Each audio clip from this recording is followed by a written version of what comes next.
Crimson Rivers, liftoff. Sirius is only half awake when he turns over and presses into something warm and solid. And usually, this would be strange enough that he would be in danger of responding defensively, but he remembers falling asleep next to something warm and solid, so it's perfectly fine. In his sleepy state, warm and solid means something good, just like it did when he fell asleep. And so Sirius snuggles into it as he smacks his lips and tries to go back to sleep. A beat later, Sirius's brain connects warm and solid to Remus, and his eyes snap open as he jerks up in alarm. It is, in fact, Remus. He's wide awake and looking at Sirius fondly, but Sirius's heart promptly drops as dread and panic sink in. "Did you fall asleep here?" Sirius rasps, his blood pumping as his heart races. "Remus, are you—" "Sadly, no," Remus interrupts calmly. "I did leave last night, but I came back. I thought since you wanted to fall asleep with me here, you'd like to wake up the same way." "Oh," Sirius breathes out, relaxing all at once as his eyes drift shut and he settles back down. A moment later, it feels like his heart seizes in his chest when he realizes that Remus, he did this on his own. He chose to do this. He came into Sirius's room without asking and crawled right into bed with him. And if that was anyone else, Sirius wouldn't be giddy and delirious with joy about that. "Oh, yes, I do like it. Thank you. Hi." "Hi," Remus responds, lips twitching. "You don't mind then?" No, of course not," Sirius rushes to say. "You can do whatever you want, Remus. You know that. I mean, you did want to, right? You don't have to be here if you—" "I wanted to.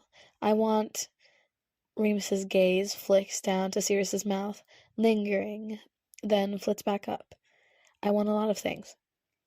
Stupidly, the only thought that Sirius is capable of forming is, "Wait, no, I haven't brushed my teeth." Fortunately, he doesn't say that, but only because the sole sound he's capable of making is a little high and garbled. Remus's eyes soften from sharp to playful. "My compromise on my many wants was this, though. Watching you drool in your sleep. Very entertaining start to my morning, I'll admit." "I do not drool in my sleep," Sirius sputters, reflexively lifting his hand to rub it quickly over his mouth. "You do," Remus counters. "It's cute." "Oh, well, in that case, I do drool in my sleep, actually," Sirius says, breaking out into a grin when Remus turns his head and stifles his laugh into a pillow.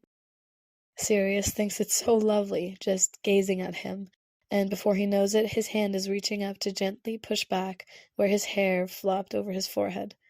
Remus turns his head slightly, peering at Sirius through his eyelashes. "Is that all right?" "It's all right," Remus murmurs. Sirius bites his lip, moving very carefully as he sweeps his fingertips across various strands of hair. His fingers shake from the importance of this moment, from brushing up against the glories. He doesn't go too far or too fast, refraining from doing too much, no matter how desperately he wants more. Sirius breaks things, but he is determined not to break this with Remus, whatever this is. He used to build things, create things, and now he's lucky if he doesn't destroy what's already formed. This, with Remus, feels like building something, and it scares him.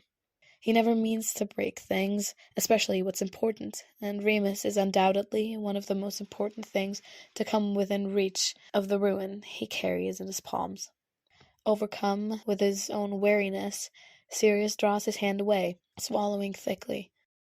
A mixture of shame and guilt swirls in a gaping maw of his chest, making the back of his throat burn.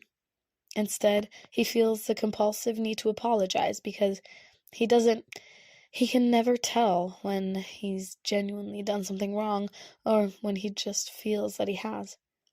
"Sorry," Sirius blurts out. "I'm sorry, I didn't even ask, and I shouldn't have just—" "Sirius," Remus cuts in firmly, and Sirius shuts up, gaze caught as Remus stares at him. He shakes his head lightly and sighs deeply. "I won't break, you know?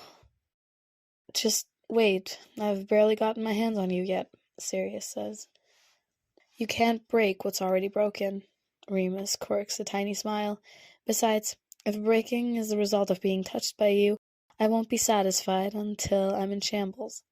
Did you mean for that to sound as sexual as it did? Yes, absolutely. Oh, that's not fair. That's dangerous. You're dangerous, Sirius announces breathlessly. You'll be the death of me.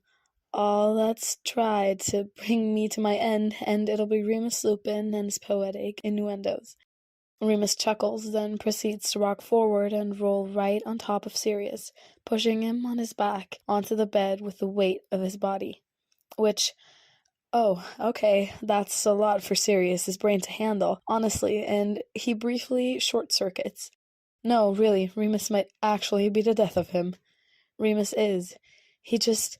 There's a lot of him, somehow, and he's literally just lying on top of Sirius, chest to chest. Sirius is under the thick duvet from the waist down, which thankfully keeps their hips from meeting, hopefully deterring his body from responding the second he actually gathers his wits about him. At the moment, he's frozen, staring up at Remus with wide eyes and staying very still. Touch me, Remus says. What? Sirius chokes out. Touch me, Remus repeats, and yes, Sirius did hear him correctly the first time. How he's still alive right now, Sirius has no idea, but he isn't surprised that he's struggling to breathe properly. He'll be dead soon, probably, which is fine. What a way to go, really. You need to get over this, Sirius, or maybe I just need you to. I don't want you to hold back with me, so just touch me, that's all. Sirius is so tempted beyond measure, like a bee drawn home to honey. Despite the destructive nature of his hands, he wants so badly, so selfishly, to put them on Remus anyway. Not only that, but Remus is asking him to, and there's genuinely nothing Sirius wouldn't give him if he wants it. Slowly, Sirius lifts his hands and slides them up the sides of Remus's arms, flexing his fingers into the gray cloth that covers them. Even though he should be gentle, he isn't sure if his hands know how to do that anymore. But Remus doesn't seem to mind, at least. He's just watching Sirius with half-lidded eyes, heavy and drooping like he's relaxed. Easing up, Sirius gets to the shoulders next, feeling the broad line of them, and up into the curve of his neck before pushing down to his upper back, pressing fingers into his shoulder blades, internally freaking the fuck out at the firm muscles under his hands. He drags back up and over, breath shuddering as he slides his palms down Remus's collarbones, then his chest until it meets with Sirius's own. Again, he slips right back up to go back to each curve of Remus's neck, clamping down on his bottom lip as his fingers find their way up into Remus's hair. Remus is watching him, still, and the lazy gaze is somehow obscene. It's like Sirius is indulging in some secret, hedonistic pleasure, while Remus observes with mild, suppressed interest. There is no reason for it to seem like Remus is a voyeur when Sirius is simply touching him, and yet that's how it feels. Helplessly, Sirius's fingers tremble as they rake through Remus's hair. He's fascinated by the feeling, and even more so by the way Remus's eyes flutter shut ever so briefly, his lips parting around a soft sigh. Sirius's stomach promptly erupts with butterflies, and his whole face goes hot. "Why are you blushing?" Remus asks, low and amused. "I don't know," Sirius mumbles, and he just knows he's blushing even harder now. "Just you. This. It's intimate." Remus hums. "Imagine how I feel. No one's touched me without causing me pain in 5 years." "I would never hurt you," Sirius says immediately, an automatic response, reflexive and instinctive like breathing. He can inhale and exhale that promise, exist with it like it's a necessity to life, because it is. "I believe that," Remus murmurs. Sirius feels his chest tighten, but in a good way, strangely enough. He ruffles Remus's hair gently. "Does it feel good?" "It's calming with you," Remus tells him. They fall silent as Sirius slides his hands out of Remus's hair and carefully drags his fingers down the sides of his neck before slipping to the front. He gently presses a thumb into Remus's Adam's apple, to which Remus dutifully hums, low and deep, so Sirius can feel the vibrations of it. Sirius's lips curl up, pleased, and Remus looks so endeared by him. Next is the jaw and cheeks. Sirius cups the first in both palms, then cradles the second, while tenderly brushing his thumbs over Remus's eyes. He keeps doing that, feeling a rush of emotion from the sight of Remus's face held in his hands. He's precious, he's lovely, he's glorious. Remus, Sirius whispers. Is Remus's equally quiet response. You're achingly beautiful, do you know that? Sirius asks softly, running his gaze all over Remus's face.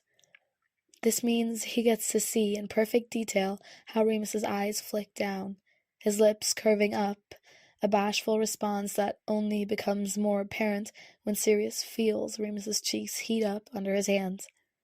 A blush glows between his fingers, highlighting freckles that Sirius is eager to trace. Oh, you like that, did you? Who's blushing now, Remus, huh? Go on, tell me. Remus props himself up to reach around Sirius's arm, covering his mouth to muffle his teasing and breathless laughter. Sirius grins against his palm, using his own hands to gently push at Remus's still warm cheeks, making his face pucker a bit. Smug bastard, Remus grumbles as he moves his hand, but he doesn't go very far, leaving his palm cupping Sirius's cheek. There's a smile on his face, one he's trying to pretend isn't there, but Sirius has it caught between his hands. Let me have this. I'm always the one blushing. It's nice to know I can make you do it too, Sirius teases. Is it? My greatest achievement, honestly. Remus chuckles and gazes down at him with unbridled affection, doing nothing to hide it at all. It makes Sirius melt a little bit, his insides turning to soup. He can't help it. Remus just makes him feel, well, everything really. The whole spectrum of emotion, things that Sirius didn't even know it was possible to actually experience, and Remus can gift it to him with something as simple as a look. What? Remus asks when Sirius huffs out a soft laugh. Oh, you have me all wrapped around your finger, Sirius informs him shamelessly. Is that so? So it is. Remus arches an eyebrow at him. Are you only just working this out now? You know, Remus, you could save a man the embarrassment of being so painfully obvious, Sirius mutters with no true heat to his words. There's no saving you from that, I'm afraid, Remus says solemnly, and Sirius laughs so much that he snorts inelegantly and shakes the bed as he wheezes. It can't be a pretty sight, frankly, and yet Remus gazes down at him and announces, You're beautiful too, you know? Sirius's laughter cuts out, already breathless, when Remus steals his breath by saying so. It makes his heart flutter and his stomach swoop, a fuzzy feeling that's not at all unpleasant forming in the tips of his fingers, even where they're still draped over Remus's cheeks. He lifts one hand to carefully connect the distance between Remus's freckles under his eyes. Remus's eyes are so lovely, brown like a sequoia tree, and amber when the light hits it just right. Sirius remembers the first time he saw those eyes, the way it was like missing a step on the stairs, something inside of him lurching. Everything had stopped when those eyes locked with his, and it happened again, here and now. Sirius feels that little lurch in him, like the ground just gave way beneath him, and he can't help but fall. Not for the first time, Remus's gaze drops to Sirius's mouth, eyes glazing over, and then he's leaning in, and Sirius is blurting out, I need to brush my teeth, like the biggest idiot on the planet, while his heart attempts to evacuate his chest right up through his fucking throat. Remus blinks, some sort of clarity coming back to his eyes. Then he starts laughing. He hangs his head forward, pressing it to Sirius's chest, forcing Sirius to sort of just cup his ears, mildly bemused. It takes a second for Remus to regain his composure, and then he lifts his head with a broad smile and sparkling eyes. Right, of course. I'll let you go do that. I need to start breakfast anyway. Sirius's face is on fire. Can I, help you with breakfast when I get out of the shower? If you aren't already finished? You can come stand next to me and look pretty. How's that? Remus teases, still grinning at him. Perfect, Sirius says with a snort. Finally something I'm good at. You're good at more than that, but you are good at that, yes, Remus muses, sounding fond. He leans down with no warning and brushes a kiss against Sirius's cheek. Just a faint pressure that's a blink, and you miss it sort of thing. Regardless, Sirius makes a humiliating sound in response and goes hot from his hairline to his navel, no doubt flushing more than he ever has. Remus has already drawn back, and the only smug bastard here is him. He looks very pleased with himself as he rolls off of Sirius and right out of bed, telling him oh so casually to meet him in the kitchen when he's finished. As soon as Remus is gone, Sirius turns over and proceeds to bite his pillow, then muffles a scream into it for good measure. He never felt so much all at once in his life. He's also never been happier. Regulus wakes up to a hand carding through his hair and a warm chest rising and falling under his cheek. Even before he's properly awake, he knows that it's James. He knows James just by hand alone. By the time he was 14, he had memorized the shape of James's hands, just because James's hands felt like a brand every time he deemed to touch Regulus. There was nothing like James's hand on his arm when he was 14. He could have powered entire cities from the way he just lit the fuck up. The energy it gave him, how utterly giddy he was. James could touch him once, just casually, and Regulus would think about it for 3 days, revisiting how it felt, how it made him feel, over and over, until the next time James did something else. Regulus, to put it simply, was a pathetic teenager with a crush so painfully obvious that it could be seen from space. James knew. Regulus knew that he knew, even if it wasn't confirmed out loud until last night. They never said anything, but James would hint at it a few times when Sirius wasn't around, and Regulus would get helplessly flustered and shy, because back then, the scariest thing he could think of was James laughing at how pathetic he was. Then, well, Sirius went into the arena, and nothing was scarier than that. 10 years later, and James's hands are different, much bigger now, but Regulus still knows them. He knows the way James's pinky curves, and the blunt, square shape of his nails, and the warmth carried in the crevices of his palms. The way they make him feel, well, that's different too. Regulus isn't a pathetic teenager anymore, so he won't be powering any cities or running laps around the world, but he's a pathetic adult who pretends to be asleep for longer than he actually is, just so he can keep basking in how unfortunately good it still feels. There's also it's just when he does drag himself up, the reality of the day is going to sink in, and Regulus isn't ready for it yet. Like this, with James, he gets to escape. It's safer here, with James's steady heartbeat under his ear. I know you're awake, James says, because he's terrible, and, oh, right, Regulus hates him. No, I'm not, Regulus mumbles. James chuckles, the vibration of it against Regulus's cheek. It shakes him a bit, where he's laying all over James's chest with little care to how he ended up there. Oh, sure. Regulus doesn't respond, keeping his eyes closed as he breathes in and out, trying to stay in this state of calm he knows better than to take for granted. He's helplessly grateful for the fact that James's hand still pushes through his hair in a repetitive motion, in the same exact pattern that matches the rise and fall of his chest. Honestly, Regulus could drift off to sleep again, just like this, if he weren't so determined to feel every inch of how relaxed he is at the moment. It's a bit pathetic that Regulus hasn't slept so well in years, honestly, but especially not since his name was called.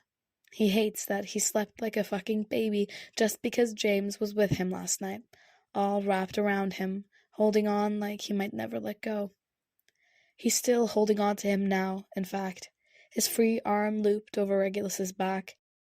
He will have to let go eventually, but Regulus isn't ready for that either.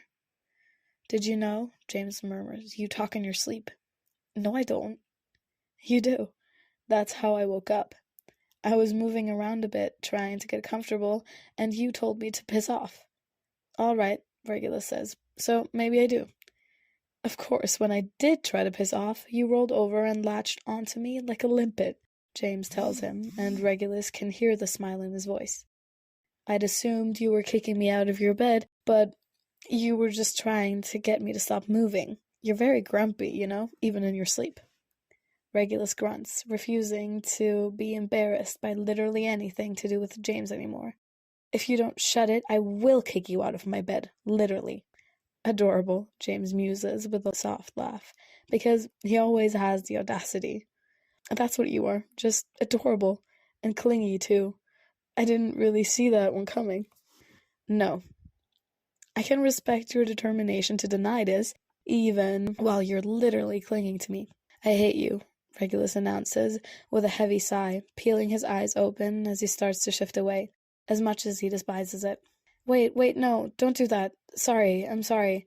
We don't have to talk about it," James blurts out quickly, reaching out to drag him right back in, blowing out a deep breath when Regulus slumps against him once more. "I was just teasing, Reg, I promise. We can pretend it's not happening." "Better," Regulus praises, settling back down. "Just, if we were talking about it," James continues, because of course he does, "I would tell you that I really, really don't mind. Actually, I'm quite pleased about it, so—" "James," Regulus snaps, shifting against him to raise up a bit and glare at him. This doesn't get the response he was expecting, honestly. He was prepared for apologies, or maybe a lazy grin, or further earnest commentary. He doesn't expect James to inhale sharply as he goes still, eyes slightly wide. "You might want to watch where you're sliding your knee, love," James says weakly, a strain in his voice. He pointedly shifts his hips away as he reaches to push Regulus's leg down. Regulus looks down, then looks back up, his face blank and his voice flat as he says, "Really, James?" Well, sorry, but I can't help it," James sputters, looking flustered in a heartbeat. "It's just, a natural bodily response, all right? I'm in bed with someone warm, and you smell really nice, and your skin is soft, and so is your hair, and it's you, quite literally the person I've been daydreaming about since I was 15, so you'll have to forgive me for being happy about it." Regulus says thoughtfully, "there's some sort of poetic symmetry about this. I used to get off to fantasies about you all the time." James's eyes sink shut. "Please don't talk about getting off." Regulus studies him for a long moment, feeling the shape of a mischievous thought take form in his mind. It's an idea, really, an indulgence, and frankly, he basically owes it to his 14-year-old self, who would have a fucking heart attack if he knew this would one day happen to him. Less than ideal circumstances, broadly speaking, but still. It's just, well, believe it or not, one of my fantasies started just like this. "Did it?" James asks, his voice low as he opens his eyes to gaze at Regulus, heavy-lidded. He can hear the shift in Regulus's voice, no doubt, the suggestive undertone to it. Regulus confirms. "Me and you in bed together. Only just waking up, our bodies close. Don't know how we ended up there, but to be honest, the details didn't really matter." He taps his fingers on the middle of James's chest, then starts sliding his hand down. James's gaze snaps to the motion, tracking it. "Of course, it was always you touching me in the fantasy, because I was just a bit too shy back then." "Less shy now," James mumbles, gaze locked onto where Regulus's hand slips further down his stomach. "Well, with experience comes less reason to be shy," Regulus muses, fingers flirting with the edges of James's waistband. "Experience," James says, gaze flitting up, "with, let me guess, Barty?" James says Barty's name with heavy derision. Regulus became close with Barty when he was 17, when they both tried to buy the same chicken from Mrs. Phibbs. They'd gotten into an argument over the chicken. Regulus was having a hard time, what with his brother moved out and avoiding him, and Barty is just always up for an altercation. And then Barty made a comment during the argument about Regulus having a pretty mouth. "I don't give a toss about how pretty your mouth is, Black. Nothing is making me give up this chicken," were his exact words, which somehow led to Regulus responding very suggestively. "My mouth could do things that would have you buying, killing, cooking, and feeding me this chicken, Crouch. So tread carefully," was his response. And that inevitably led to them trading blowjobs less than 20 minutes later. All that is to say, they became fast friends. They dated for about 2 months, but it never seemed to work out, mostly because Regulus was dealing with too much to care about handling a relationship, and Barty was too enticed by all the other people he could also be with to really give it his all. They came to a compromise that worked well for both of them, one in which they had sex when they wanted to, didn't when they didn't, and there was no strings attached. Above all, they were friends, but by the time they reached 21, the sex had slowed down a lot, and they certainly don't do it as much anymore. Usually just enjoying getting to spend time together as friends, too uninterested or lazy to get off together the way they used to. James never liked Barty. Whenever he came around and Barty was there, he would get agitated, knowing that James had, and apparently still has, feelings for him. That makes sense. "Oh yeah, we've done all sorts of filthy things together," Regulus admits, smiling sharply. "Jealous?" "Yes," James says bluntly, holding his gaze.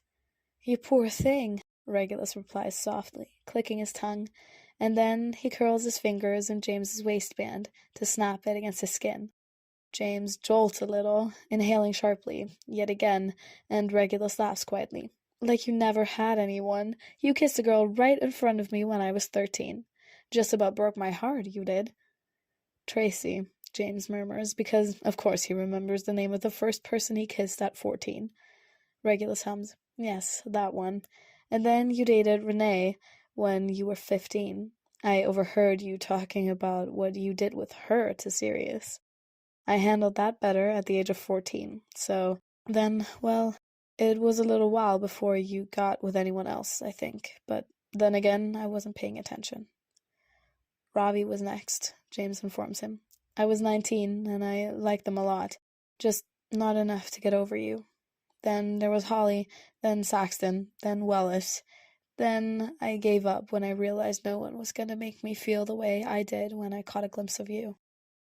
"Ran off with your heart, did I?" "And didn't even look back. Return it, would you?" I don't think I will. I think I've earned it after all those years you spent holding on to mine," Regulus says lightly. James quirks a sad smile. "I suppose that's fair. I should have been more careful with it while I had it. Maybe then I wouldn't be so empty-handed now."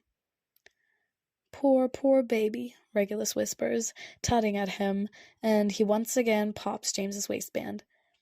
This time he dips the tips of his fingers inside, just a small bit, and eases them right back out, watching James take a deep, steadying breath. Empty hands and unfulfilled fantasies, that's all very tragic, isn't it? "Just tragic," James breathes out, catching his bottom lip between his teeth. "That's us, a great big tragedy," Regulus tells him. He dips his fingers in again, just a bit, and leaves them there. "Can't change that now, but the empty hands and unfulfilled fantasies, well, we can do something about those." "What are you doing?" James asks, his voice rough. Regulus arches an eyebrow. "Do you want me to stop?" "No," James blurts out, "but I'd like to know why." "I'll tell you when it's over," Regulus says, holding his gaze. James's pupils are blown. "Are you all right with that?" James looks at him for a long moment, exhaling shakily, and then he gives a frantic nod. With that, Regulus pushes his fingers up James's chest to slide around the curve of his neck. Gently, he tugs on James, encouraging him to shift closer. Regulus guides James's face into his shoulder at the same time he slots his thigh between James's legs. He can feel James's breath shudder against the curve of his neck, and one of James's hands reaches out to settle on Regulus's hip, not pressed into the bed, his fingers flexing and bunching up the soft cotton of Regulus's shirt. Regulus closes his eyes and turns his face into James's hair, sliding his free hand back down James's chest, slowly, as he carefully, with a practiced motion, grips James by his waistband and starts tugging to encourage his hips to move. "Shit," James whispers breathlessly, his free hand snapping out to grab the front of Regulus's shirt, gripping it hard. His other hand tightens on Regulus's hip. Regulus claps his teeth together and forces himself to exhale slowly, a full-body shiver winding up at the base of his spine. He ignores it because it's one thing to indulge his inner little idiot who is obsessed with any and all things James Potter, but it's something else entirely when it's affecting him in the present. James stopped affecting him when he was 15 years old, and Regulus isn't willing to let that change now. Because that's the thing. Regulus genuinely moved on from James, left all that idiocy over him in the past, and grew to hate him instead. That's real. It's not a lie. Everything Regulus ever felt for James twisted and grew thorns, until this is who he is, unrecognizable to who he used to be. Regulus takes comfort in that. But, well, it is sex. He can't be blamed for responding. James is infuriatingly warm, and the quiet sounds he's starting to make sends a very naughty portion of Regulus's brain into overdrive. He bites down on his bottom lip hard to stay quiet, refusing to deviate from what he's doing. He breathes in and out, forcing himself to calm down. There you go, Regulus murmurs in approval the moment James's hips start shifting, fully just grinding against his thigh, which means Regulus can stop pulling on his waistband, making James work for it on his own. James groans into Regulus's shoulder, moving almost mindlessly, his breathing erratic. "Fuck," James chokes out, and then he just whines. Regulus squeezes his eyes shut as his mind turns to static.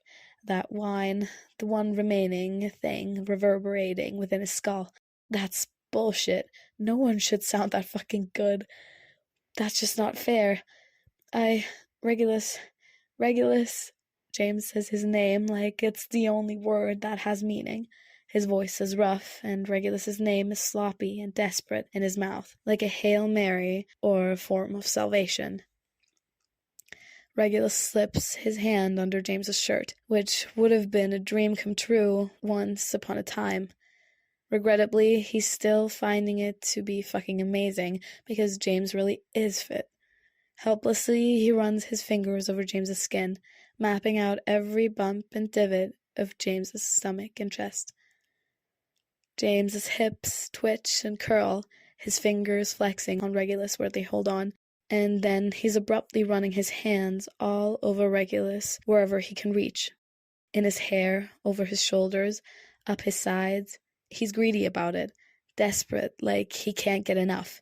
His head tilts up, mouth grazing Regulus's jaw, breath hot and stuttering against Regulus's skin. "Regulus, please," James breathes out, and Regulus couldn't miss what he's asking for if he tried. James is really obvious about it, making his way to Regulus's mouth and waiting, with what seems to be immeasurable restraint, to kiss him.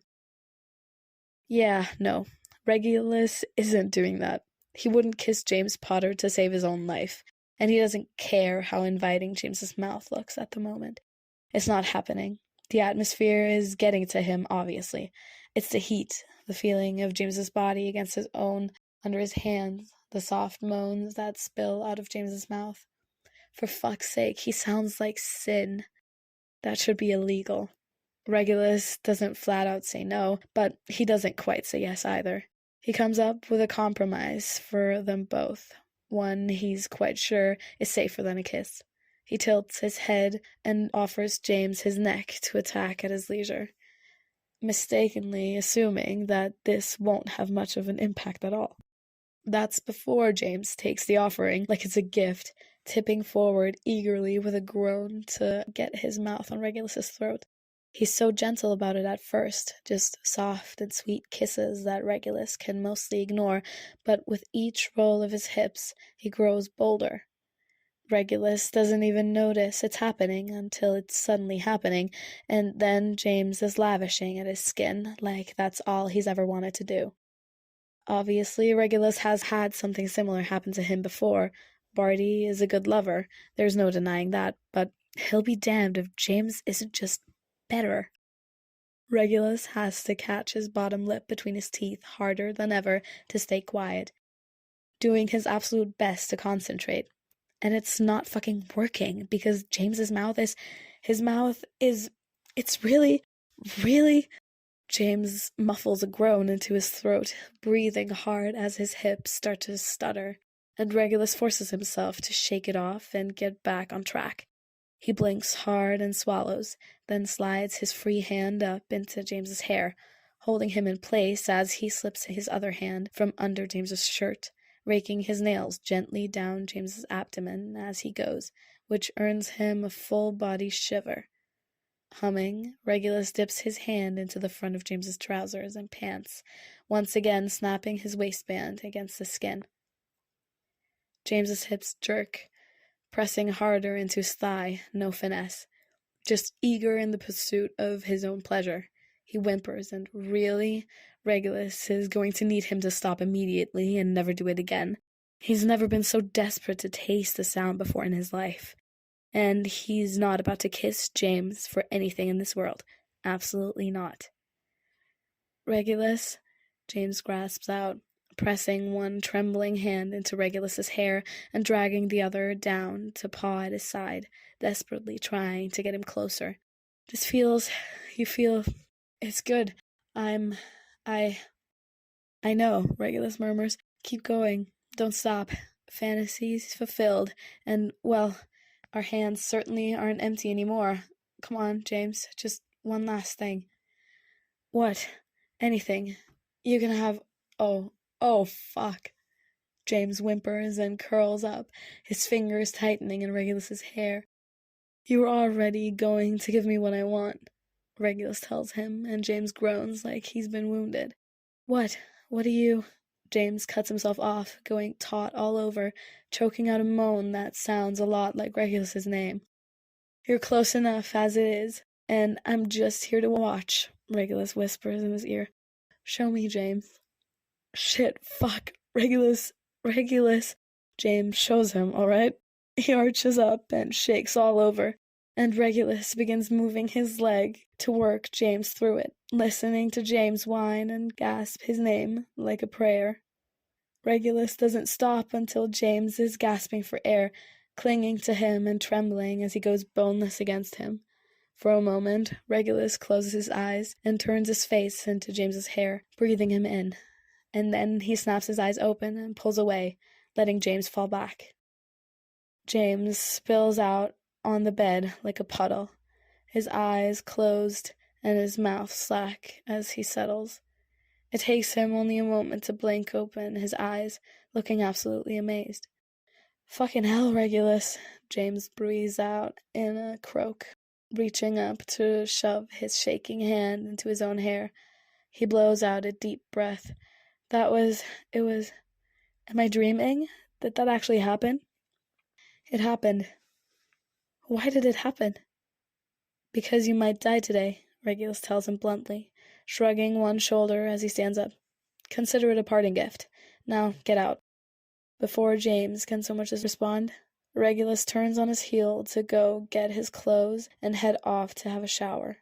He shuts the door behind him and locks it, waiting for the distant sound of the door to his room to be closed, signaling that James has, in fact, got out. Then, and only then, does Regulus turn on and climb into the shower. Under the hot bead of water, Regulus takes himself into his hand and wrings out an orgasm so intensely good that he braces his arm along the wall and bites down on it to muffle the whimpers that spill out of his mouth. It's not a fantasy of James that gets him there, like it once would have been. This time, it's a memory.